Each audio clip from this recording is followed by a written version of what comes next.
There are fears dowry-related violence in Australia's Indian community is on the rise, prompting calls to change laws to protect women.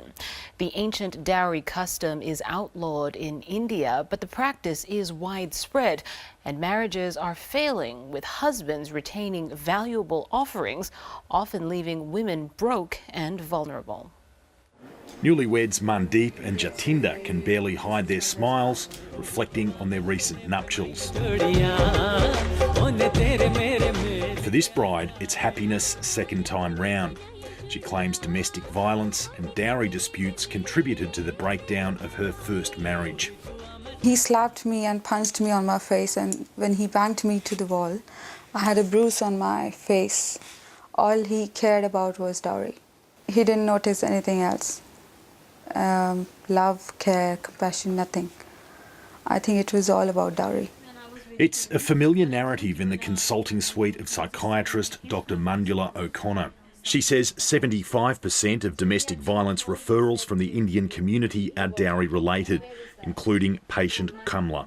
It's like every time he was slapping me, a man's hand, they're already heavy.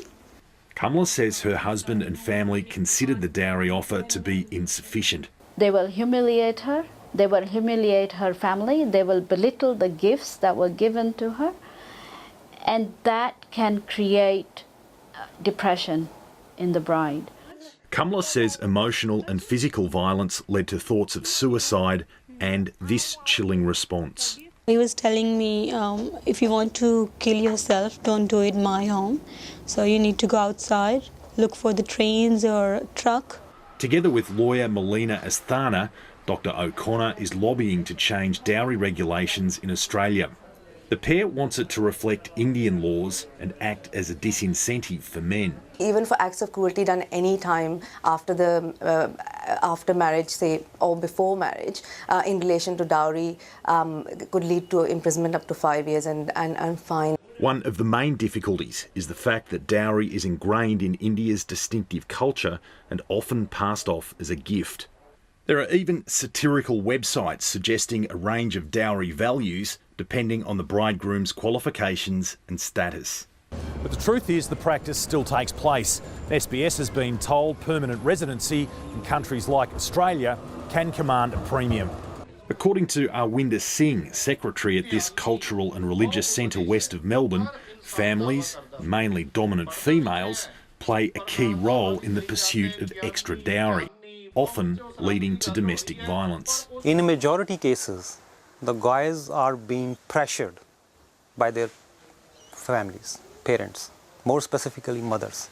Others insist men must take responsibility. I should think that the love, the affection I give to my mom, to my sisters, I should give the same love and affection to my wife as well, because she deserves it.